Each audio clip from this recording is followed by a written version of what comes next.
अल्हम्दुलिल्लाहि रब्बिल आलमीन वस्सलातु वस्सलामु अला सय्यिदिल अंबिया वल मुरसलीन अम्मा बाद फ़अऊज़ु बिल्लाहि मिनश शैतानिर रजीम बिस्मिल्लाहिर रहमानिर रहीम। मेरे मोहतरम नाज़रीन, आज बहुत ही अहम तरीन टॉपिक पर गुफ्तगू लेकर बयान लेकर आपकी बारगाह में हाज़िर खिदमत हैं। अल्लाह तबारक व तआला ने जिसका हम तज़किरा करने लगे हैं उसका तज़किरा कुरान में किया है।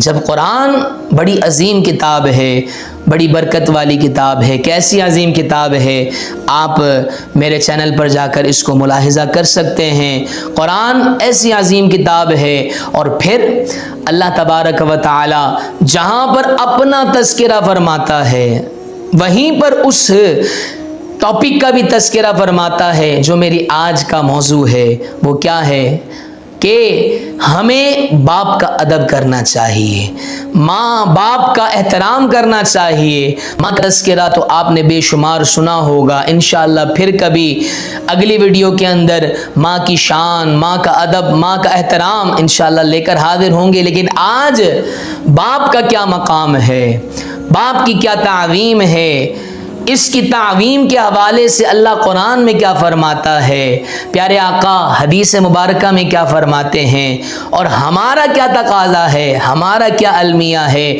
हमारा क्या तरीक़ा है बाप के साथ, वालिद के साथ ज़िंदगी गुजारने का। अल्लाह कुरान में जहाँ पर इरशाद फरमाता है वक़दा रब्बुका अल्ला ताबुदू इल्ला इय्या, कि तुमने मेरी ही इबादत करनी है, मेरे ही आगे सजदा करना है। जहाँ पर अल्लाह अपनी इबादत का हुक्म इरशाद फरमा रहा है, आप इससे अंदाज़ा लगाएं कि अपनी इबादत के साथ साथ अल्लाह तबारक व तआला वालिदैन की शान बयान कर रहा है। वबिल वालिदैनि ihसाना, वालिदैन के साथ क्या करना है, एहसान करना है। क्या वालिदैन के अंदर सिर्फ माँ आते हैं? नहीं, बल्कि वालिदैन के अंदर बाप की अजमत भी बयान की जाती है। जी हाँ मेरे मोहतरम नाजरीन, बाप का मकाम क्या है हम ये सुनेंगे आज की इस वीडियो के अंदर। माँ बाप की बड़ी शान है, एहसान करो, एहसान करो। जी हाँ मेरे मोहतरम नादरीन, वालिद जब बड़ा हो जाता है फिर उसकी खांसी भी हमें अजीब सी लगने लग जाती है, फिर उसकी बीमारी हमें चुभने लग जाती है। थोड़ा सा हम क्या बड़े हो जाते हैं, स्टेटस मिल जाता है, हमें कुछ पैसा कमाना आ जाता है, कुछ वक़ार मिल जाता है, कुछ इज्जत मिल जाती है, कोई हमारा मर्तबा हो जाता है, हम बाप को भूल जाते हैं। वो वक्त भूल जाते हैं कि हमें अपनी गाड़ी में बिठाकर हमारे वालिद साहब हमें क्या है तालीम गाह तक, दर्स गाह तक हमें छोड़ कर आते थे, हाथ पकड़कर रोड क्रॉस किया करते थे। जी हाँ ये वही वालिद हैं जो आज हमें बुरे लगने लग जाते हैं, कल वही वालिद हमें हाथ पकड़कर हर चीज सिखाते थे। जो हम तलब करते थे हमें मिल जाया करता था। अपनी ख्वाहिश को छोड़कर वालिद बच्चों की ख्वाहिश पर अमल किया करते थे। कुछ पैसा अगर कमा कर लाते उनकी भी चाहत होती, लेकिन अपनी चाहत को तर्क कर कर वो अपने बेटे की, अपनी औलाद की ख्वाहिश को पूरा किया करते थे। अल्लाह अकबर कबीरा। उसी वालिद के हवाले से अल्लाह कुरान में फरमा रहा है वबिल वालिदैनि ihसाना, एहसान को भूलना नहीं चाहिए। एहसान फरामोश बड़ा कमबख्त इंसान होता है। हमें एहसान को याद रखना चाहिए कि कैसे हमारे वालिद ने हमारे लिए कमाया, हमारे लिए लुक़मे तैयार किए, अच्छे से अच्छा खाना फराहम किया।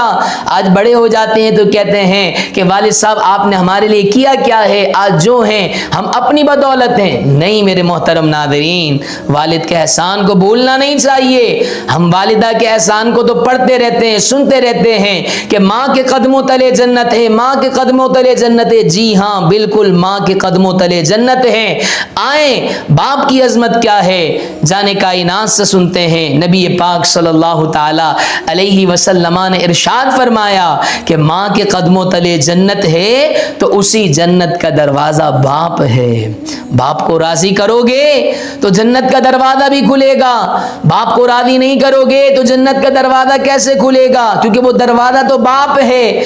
जन्नत में जाना चाहते हैं, वालिद साहब को राज़ी कीजिए, वालिद का अदब कीजिए, वालिद का एहतराम कीजिए। जी हाँ मेरे मोहतरम नादरीन, एक और हदीस मुबारका में नबी पाक सल्लल्लाहु ताला अलैहि वसल्लम ने इरशाद फरमाया कि अल्लाह की रिजा वालिद की रिजा में है। यानी अगर अल्लाह को राजी करना चाहते हैं तो वालिद को राजी कीजिए, वालिद साहब को खुश कीजिए, वालिद का अदब कीजिए, वालिद का एहतराम कीजिए।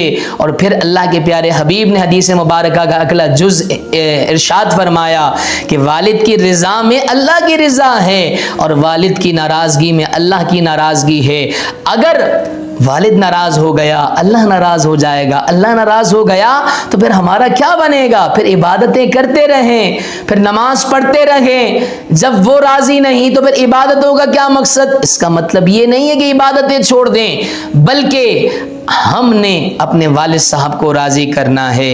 जी हाँ, एक और मकाम पर नबी पाक सल्लल्लाहु ताला अलैहि वसल्लम के सहाबाए कराम अलैहिम रिदवान बैठे थे और इस हदीस मुबारका के रावी हैं हजरत सैयदना अबू हुरैरा रदियल्लाहु ताला अन्हु।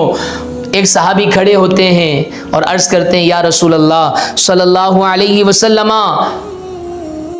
हुस्ने सुलूक के अंदर के जिसके साथ अच्छा बर्ताव किया जाए उसके अंदर सबसे ज्यादा हकदार कौन है? करीम आका सल्लल्लाहु ताला अलैहि वसल्लम ने इरशाद फरमाया कि हुस्न सुलूक का ज्यादा हकदार तुम्हारी माँ है।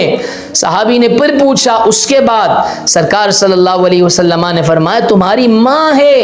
फिर पूछा, फरमाया तुम्हारी माँ है। जब चौथी मर्तबा पूछा तो कहा प्यारे आका सल्लल्लाहु ताला अलैहि वसल्लम ने कि फिर तुम्हारा बाप है। तो पता ये चला कि माँ का जहां पर अदब है वहां एहतराम है, वहीं पर बाप की भी ताज़ीम हमें सरकार सल्लल्लाहु ताला अलैहि वसल्लम ने सिखाई है। हमें बाप का अदब करना चाहिए, हमें बाप का एहतराम करना चाहिए। जी हाँ, इस्लाम ने हमें बताया, शरीयत ने हमें बताया कि बाप की नाफरमानी के अंदर अल्लाह की नाफरमानी है। और याद रखें, शरीयत मुताहरा ने हमें यह भी बताया कि जिस तरह दीगर कबीरा गुनाह हैं, सगीरा गुनाहों की माफ़ी होती है लेकिन कबीरा गुनाहों की माफ़ी नहीं होती, जिस तरह दीगर कबीरा गुनाहों का जो वजूद है, इसी तरीके से नबी पाक सल्लल्लाहु ताला अलैहि वसल्लम ने इरशाद फरमाया कि कबीरा गुनाहों में से एक गुनाह वालिदैन के साथ नाफरमानी करना है, वालिदैन की नाफरमानी करना है। वालिदैन में वालिद भी आते हैं, तो गोया वालिद की नाफरमानी, वालिद की बेअदबी, वालिद की ताज़ीम ना करना, ये क्या है? कबीरा गुनाहों में से एक गुनाह है। याद रखें, बाप की खिदमत कीजिए और जन्नत कमाइए, बाप का अदब कीजिए, अल्लाह तबारक व तआला की रिजा का सबब बनिए, बाप का अदब कीजिए, क्योंकि ये हुस्न सुलूक का मदार है, हुस्न सुलूक के हकदार हैं। आज कुछ भी हैं तो वालिदैन की बदौलत हैं। वालिद का अदब कीजिए, वालिद का एहतराम कीजिए। अल्लाह कुरान में इरशाद फरमाता है, वला तकुल लहुमा उफ़्फिन वला तनहरहुमा वकुल लहुमा क़ौलन करीमा, कि इन दोनों में से किसी को भी क्या है, उफ तक ना कहो, यानी वालिदैन में से। तो वालिद को उफ करना ये रब को नाराज करने का सबब है। रब की रिजा चाहते हैं, अल्लाह की खुशनुदी चाहते हैं, तो फिर क्या करना है? वालिद का अदब करना है। जन्नत में जाना चाहते हैं, किसी मकान में, महल में बगैर दरवाजे से कैसे जाया जा सकता है? तो जन्नत का दरवाज़ा वो वालिद हैं। वालिद का अदब कीजिए, वालिद का एहतराम कीजिए। अल्लाह करीम से दुआ है, अल्लाह तबारक व तआला जिनके वालिद हयात हैं उनको उम्र दराज़ी बिल खैर अता फरमाए, और जिनके वालिद इस दुनिया से फौत हो गए उनकी बख्शिश फरमाए, उनके सगाइर और कबाइर पर दरगुजर फरमाए, और हमें अल्लाह तबारक व तआला अपने वालिद का अदब एहतराम करने की तौफीक अता फरमाए। इंशाअल्लाह आइंदा मौजू के अंदर माँ की शान क्या है, माँ का मकाम क्या है, माँ का अदब क्या है, माँ का एहतराम क्या है, और माँ को सताने वाले, माँ बाप को सताने की सज़ा क्या है, इंशाअल्लाह सुनेंगे। जुड़े रहिएगा और हो सके तो चैनल को सब्सक्राइब कर लें अच्छी अच्छी वीडियो के लिए। अल्लाह करीम हम सबको अमल की तौफीक अता फरमाए। अस्सलामु अलैकुम व रहमतुल्लाहि व बरकातुहू।